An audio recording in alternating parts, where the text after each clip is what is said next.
Hello everyone. Dear students, electricity chapter के video series के अंदर आज ओम्स लॉ को पढ़ने के बाद हम इन टेक्स्ट एग्जाम्पल के बारे में बात करते हैं और उन एग्जाम्पल्स को सोल्व करते हैं और ओम्स लॉ के ऊपर ही ये सारे एग्जाम्पल्स हैं। बच्चों, ये न्यूमेरिकल्स जो हैं एग्ज़ाम में ज़रूर पूछे जाते हैं। ये नहीं तो इन टाइप से यानी ओम्स लॉ के ऊपर जो न्यूमेरिकल है वो ज़रूर पूछे जाते हैं। तो बच्चों स्टार्ट करते हैं आज का अपने प्रॉब्लम्स जो हम ले रहे हैं इन टेक्स्ट, जो आपकी बुक के अंदर पेज नंबर 208 पर गिवन है एनसीईआरटी की बुक पे। देखिए बच्चों, मैं एक बार रिमाइंड करवाऊँ तो ओम्स लॉ ने आपको बताया था कि किसी भी एक कंडक्टर के अंदर से अगर करंट फ्लो करता है तो उसके अक्रॉस दोनों पॉइंट के बीच में जो पोटेंशियल डिफरेंस है वो डायरेक्टली प्रोपोर्शनल होता है आई के। एंड वी इज, यहाँ पर हमने इस प्रोपोर्शनलिटी के सिंबल को इक्वालिटी में कन्वर्ट करने के लिए एक कांस्टेंट रख दिया था आर, और इस आर को हम बोलते हैं बच्चों resistance, and R is equal to V divide by I. तो आप कह सकते हो कि ओम्स लॉ जो है पोटेंशियल डिफरेंस और इलेक्ट्रिक करंट का एक रिलेशन होता है, जहाँ पर आर क्या होता है बच्चों, रेजिस्टेंस। और बच्चों ये रेजिस्टेंस जो है इसको भी हमने पढ़ा था, factor affecting the resistance of a conductor, it is rho L by A, where rho is the resistivity, L is the length and A is the cross section area of conductor. तो बच्चों शुरू करते हैं अपना पहला question. यह है example number 12.3, NCERT की बुक है, page number 208। How much current will an electric bulb draw from A 220 volt source if. First condition बच्चों, यहाँ से अपना पहला क्वेश्चन यानी पहला पार्ट स्टार्ट होता है इसका। Resistance of bulb filament is 1200 ohm. And second is b, how much electric current will an electric heater coil draw from 220 volt source if resistance of heater coil is 100 ohm। बच्चों actually में इस example के अंदर दो part दिए हुए हैं, एक पार्ट ए है और एक पार्ट बी है। तो हम सोल्व करते हैं, आंसर लेते हैं। एग्जाम्पल नंबर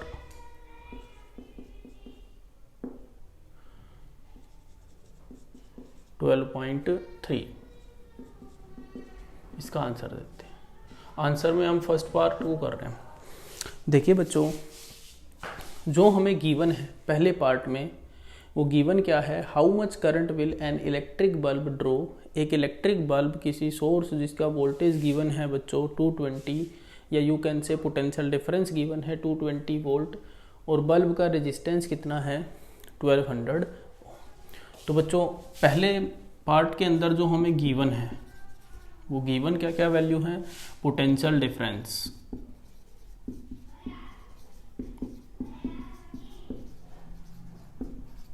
और बच्चों ये पोटेंशियल डिफरेंस हमने एक सोर्स की हेल्प से लगाया है and it is denoted by V।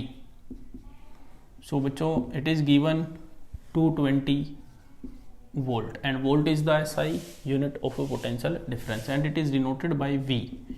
so बच्चों हम लिख सकते हैं V is equal to 220 volt। next is resistance of bulb। let us consider resistance जो है बच्चों उसको मैं मान लेता हूँ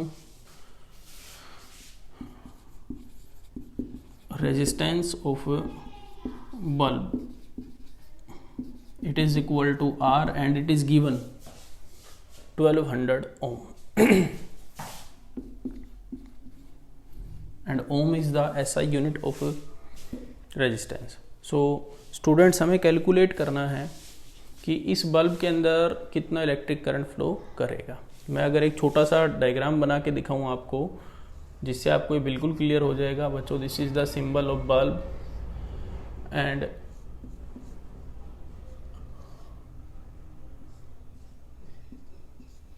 I used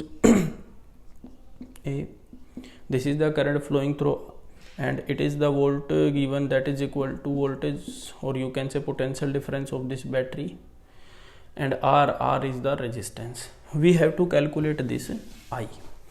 सो बच्चों हमें पता है आई को कैलकुलेट करना है अकॉर्डिंग टू ओम्स लॉ। हमें पता है कि जो V इज इक्वल टू होता है RI, तो हमें निकालना है I को। Therefore V is equal to R into I and we have to calculate I. I can write the I is equal to V divided by R, where V is the potential difference, I is the current flowing through this bulb and R is the resistance of bulb. So dear student, I can calculate I. Here potential difference is 220 volt, and students, one thing that you should keep in your mind, all the physical quantity that we used in this relation must be in their SI unit. And dear student, I have told you in our previous lecture that SI unit of resistance is ohm and potential difference is volt. So here is given 220 volt is the potential difference, and what is the resistance value, that is 1200 ohm. So dear student, we can calculate, मैं इसको cancel करता हूँ, 11 divide by 60, yes 11 divide by 60। इसको जब आप calculate करोगे 11 को, मैं इसको कुछ ऐसे लिख सकता हूँ, 11 divide by 6 10 and it is equal to 1.5। 11 को डिवाइड कर रहा हूँ बच्चों मैं 6 से, सो 6 1 जा से 5 बचे यहाँ पर, और 48 2 और 3 और divide by 10। So dear student, जब आप इसको ऑलमोस्ट इतने के लगभग इक्वल आता है तो ये आएगा 0 पॉइंट डेसिमल लगाने के बाद में 183 ampere. Ampere is the SI unit of electric current. अब बच्चों इसका भी जो बी पार्ट है उसको आप खुद करके देखोगे। बी पार्ट में पूछा गया how much electric current will an electric heater coil draw from the 220 volt source if the resistance of heater is 100 ohm. बच्चों सिर्फ यहाँ पर बल्ब की बजाय एक हीटर को यूज किया जाता है, और बच्चों कोई भी हमारे पास इलेक्ट्रिक कंडक्टर होता है उसको शो कर देते हैं हम इस सिंबल से, उसका रेजिस्टेंस ये। दूसरे केस में बच्चों हमें R गिवन है, R की वैल्यू जो है वो गिवन है बच्चों 100 ओम, और जो हमें पोटेंशियल डिफरेंस की वैल्यू है वो कितनी है 220 वोल्ट। तो बच्चों सिंपली आपको दूसरे केस में कुछ नहीं, सोर्स में आपको रेजिस्टेंस चेंज करना है, तो आप उसको कैलकुलेट करके देख सकते हो। बच्चों ये था अपना first example. Now moving to the next example. अगले एग्जाम्पल पे चलता हूँ मैं यहाँ से एक बार रब कर लेता हूँ इसको।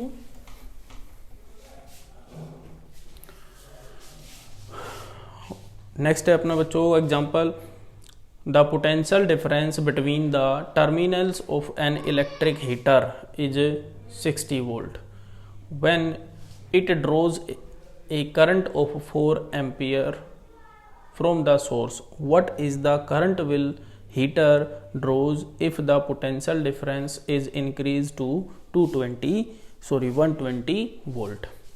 कहता है बच्चों हमारे पास एक हीटर है इलेक्ट्रिक, उसके टर्मिनल्स के बीच में अगर मैं 60 वोल्ट का पोटेंशियल डिफरेंस लगाता हूँ तो वो 4 एम्पियर का करंट ड्रॉ करता है, और अगर मैं इस पोटेंशियल डिफरेंस को इंक्रीज कर दूँ 60 की बजाय मैं अब इसकी वैल्यू को कर देता हूँ 120 वोल्ट, तो करंट कितना ड्रॉ करेगा।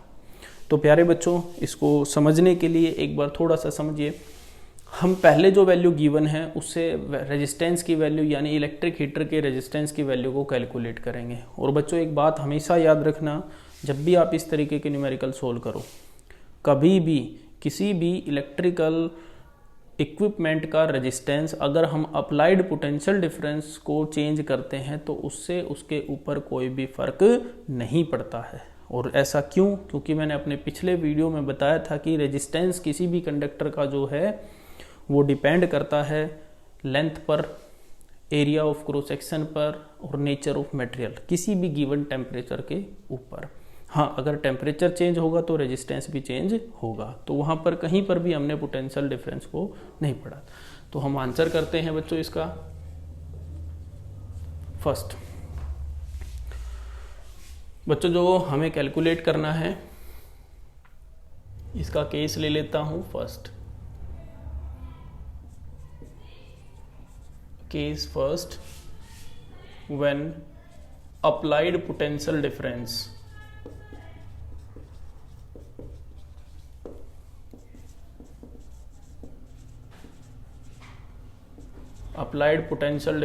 is 60 volt. तो बच्चों यहाँ तक जो पहले केस है उसमें सुनना, मैं रेजिस्टेंस कैलकुलेट करता हूँ। Here V is equal to, इस केस में हमको पोटेंशियल डिफरेंस लेना है 60 volt and it draws. Dear student, electric current को हम डिनोट करते हैं I से, और ये जितना इलेक्ट्रिक करंट का मैग्नीट्यूड यानी ड्रो करता है हीटर वो कितना है 4 एम्पियर। और हमें पता है, मैं अगर सर्किट डायग्राम बनाना चाहूँ बच्चों, suppose this is the electric heater, R इसका रेजिस्टेंस है और हमने एक पोटेंशियल डिफरेंस इसके अक्रॉस अप्लाई किया with the help of a source. इन दोनों एंड के बीच में जो पोटेंशियल डिफरेंस है दैट इज 60 वोल्ट। अब बच्चों इसमें से एक करंट जाता है और वो करंट कितना जाता है I, it is given 4 ampere. तो बच्चों यहाँ से मैं निकाल सकता हूँ V is equal to according to Ohm's law at a given temperature I into R. I can calculate R is equal to V divided by I. So dear student, here V is given in this case 60 volt and it is in SI unit, and I is given 4 ampere, it is also in a SI unit. When we calculate it, it becomes 15 ohm. So dear student, resistance of that heater वो कितना मिला हमें, वो मिला है 15 ohm। और मैंने अभी बताया रेजिस्टेंस कभी भी पोटेंशियल डिफरेंस पे, कभी भी पोटेंशियल डिफरेंस जो हम अप्लाई करते हैं उससे चेंज नहीं होता है। तो बच्चों दूसरा केस इसमें जो कहा है वो पूछ रखा है, what current will heater draw if the potential difference is increase to 120 volt. Now dear student, इसमें अब ये पोटेंशियल डिफरेंस यहाँ पर जो गिवन था 60 वोल्ट का था, अब इसको हमें चेंज करना है। केस सेकेंड इसमें लेना है।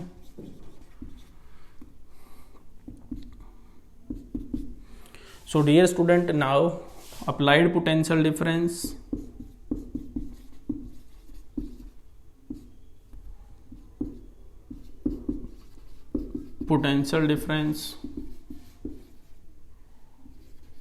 वो कितना हो गया, अभी 60 वोल्ट को हटा के हमने कितना कर दिया है 120 वोल्ट। और डियर स्टूडेंट, वोल्ट हमने चेंज किया है, क्या इसका रेजिस्टेंस चेंज होगा? No, it never change. तो आर की वैल्यू कितनी आएगी जो हमने ऑलरेडी अभी निकाल के दिखाई है, resistance of heater that is equal to 15 ohm. We have to calculate the current value, हमें करंट की वैल्यू को कैलकुलेट करना है। तो बच्चों इस केस में हमें आई को निकालना है। हमें पता है जो V इज इक्वल टू होता है किसी गिवन टेम्परेचर के ऊपर R into I, and I is equal to V by R. So dear student, in this case applied potential difference you will take it 120 volt and resistance you will take the same, because potential difference applied करते हैं जो हम उसको change करते हैं तो उसके resistance के ऊपर कोई भी फर्क नहीं पड़ता है। तो 120 divide by resistance that is equal to 15। So when you calculate it 8 ampere. बच्चों ये तो था जिस फंडामेंटल या बेसिक से हम इसको सोल्व करते हैं। तो और एक दूसरा बच्चों अपने पास एक रिलेशन होता है जो मैं बता रहा हूँ आपको, V जो है डायरेक्टली प्रोपोर्शनल टू I। इसको दूसरे तरीके से देखते हैं। तो बच्चों ध्यान से सुनना, जितना प्रोपोर्शन में V बढ़ता है उतने ही प्रोपोर्शन में I बढ़ता है। पहले केस में अगर आप बात करें 60 वोल्ट था तो 4 एम्पियर करंट था। इसको जल्दी सोल्व करने के लिए अगर हम इसको 2 गुना बढ़ा रहे हैं, देखिए 60 is the 120 is the 2 times of 60, हमने वोल्टेज को इंक्रीज किया 2 टाइम्स, तो करंट भी कितना इंक्रीज हो जाएगा 2 टाइम्स। आप देख सकते हो पहले करंट 4 एम्पियर था, अब कितना आ रहा है 8 ampere. So V directly proportional to I से भी हम इसको सोल्व कर सकते हैं। नेक्स्ट एग्जाम्पल है बच्चों, मैं यहाँ से इसको रब कर रहा हूँ, तो आपने नोट कर लेना वीडियो को देख के।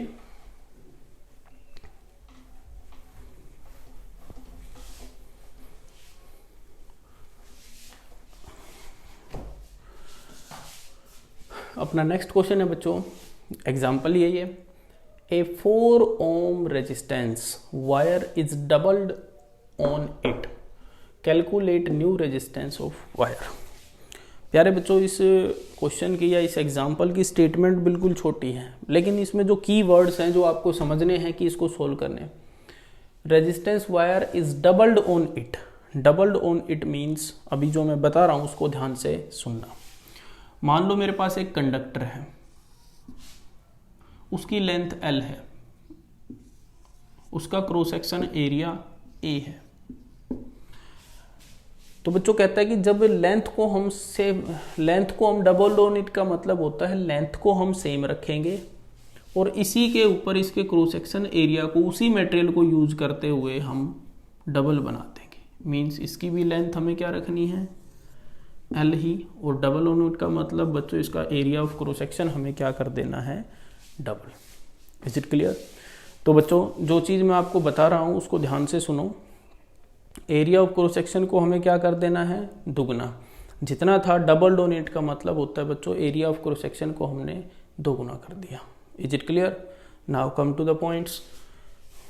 जो हमें गिवन है इस क्वेश्चन में वो क्या है,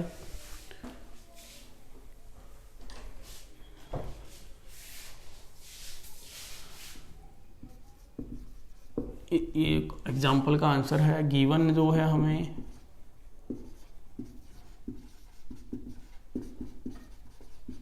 resistance of wire, let's first case में बच्चों डबल ऑन करने से पहले अपना जो वायर है, वायर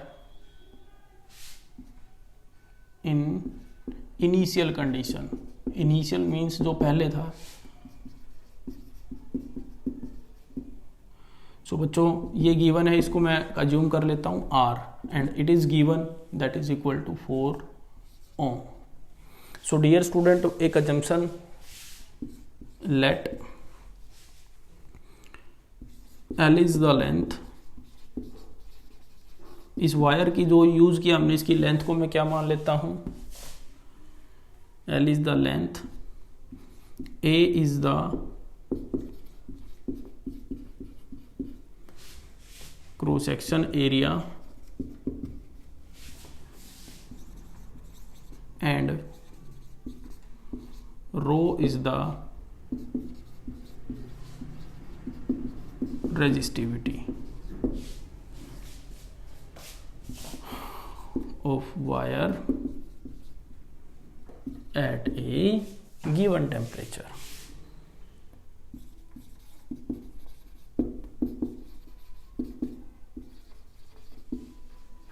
भाई किसी गिवन टेम्परेचर पे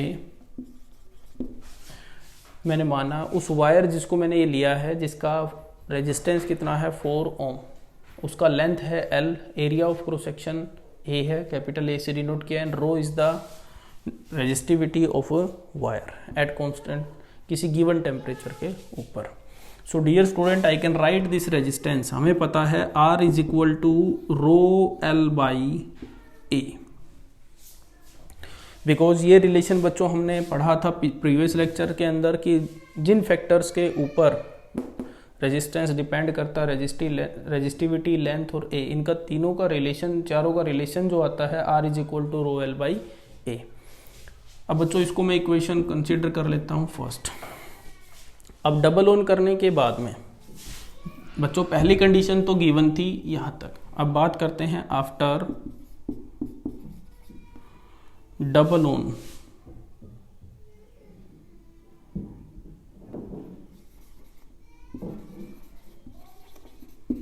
doubled on the conductor or wire, let R dash is the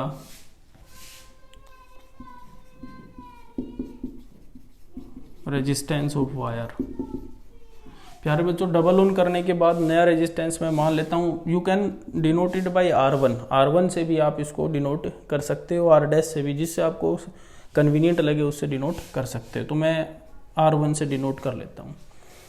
बच्चों, डबल ऑन करने के बाद हम लेंथ नहीं चेंज करेंगे, क्रॉस सेक्शन एरिया चेंज करेंगे। तो बच्चों L मीन्स उसकी लेंथ क्या रहेगी, सेम जो पहले थी, लेंथ ऑफ वायर। और बच्चों हमें एरिया को कितना करना है, पहले से 2 times. It means it is here is A and we will take here 2A, new cross section area.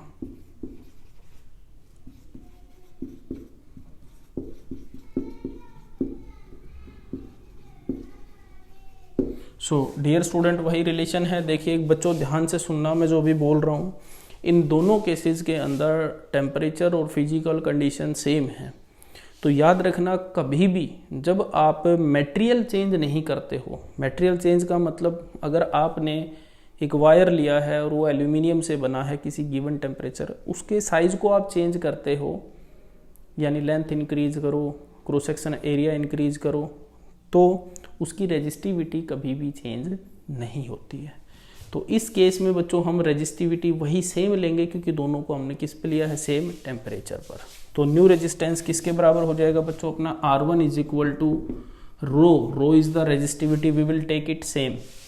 Now new length is L, new cross section area is 2A। It is equation number 2। We have to find out this R1, हमें इसी को find out करना है। Is it clear? सो बच्चों हम इसको find out करते हैं। हमने इसको इक्वेशन 2 इसको कंसीडर किया है 1st। बच्चों R की वैल्यू जो गिवन है वो है 4, और इसी इक्वेशन को मैं ऐसे भी लिख सकता हूँ बच्चों, यहाँ से 4 is equal to rho L by A। Is it clear? Now I am dividing the equation 2 by 1. This is equation 1 and this is equation 2.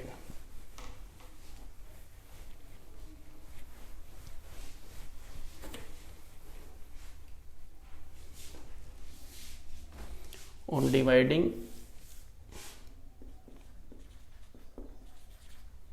divide equation 2 by 1. So dear student, जब आप इनको डिवाइड करते हो तो पहली equation अपने पास, second equation है R1 divide by, इधर वैल्यू जो है अपनी 4, इसको डिवाइड कर रहा हूँ इससे, और ये इक्वेशन है रो L बाई 2A और divide by rho L by A। तो प्यारे बच्चों, जब हम इसको कैंसिल करेंगे तो रो से रो क्या हो जाएगा, कैंसिल, L से L क्या हो जाएगा, कैंसिल, A से A भी क्या हो जाएगा, कैंसिल। अपने पास आता है R1 डिवाइड बाई में 4 is equal to 1/2। And dear student, from here I can calculate, 4 को मैं इधर मल्टीप्लाई करता हूँ, 4 divide by 2 that is equal to 2 ohm. So the value of R1 is equal to 2 ohm. और बच्चों हम इसको ऐसे भी लिख सकते हैं, हमने पहले कितनी वैल्यू मानी इसको R, तो इनिशियल वैल्यू का R/2 भी लिख सकते हैं। तो बच्चों ध्यान से सुनना, इसमें ज़रूरी नहीं है आपको ये 4 ओम गिवन हो, पहले बता दे, मान लो 4 की जगह R गिवन हो तो ये नया रेजिस्टेंस कितना हो जाएगा, R/2। सो डियर स्टूडेंट, उम्मीद करता हूँ कि ये न्यूमेरिकल्स या यू कैन से ये क्वेश्चंस एग्जाम्पल आपको समझ में आए होंगे। और एक एग्जाम्पल मैंने आपके लिए छोड़ा है, ये 4 एग्जाम्पल्स हैं, इनमें से एक आपको ट्राई करना है, तो घर पे ये ट्राई ज़रूर करना। नेक्स्ट वीडियो में हम इन टेक्स्ट क्वेश्चंस की बात करेंगे जो ओम्स लॉ के ठीक बाद में आती हैं। Thank you.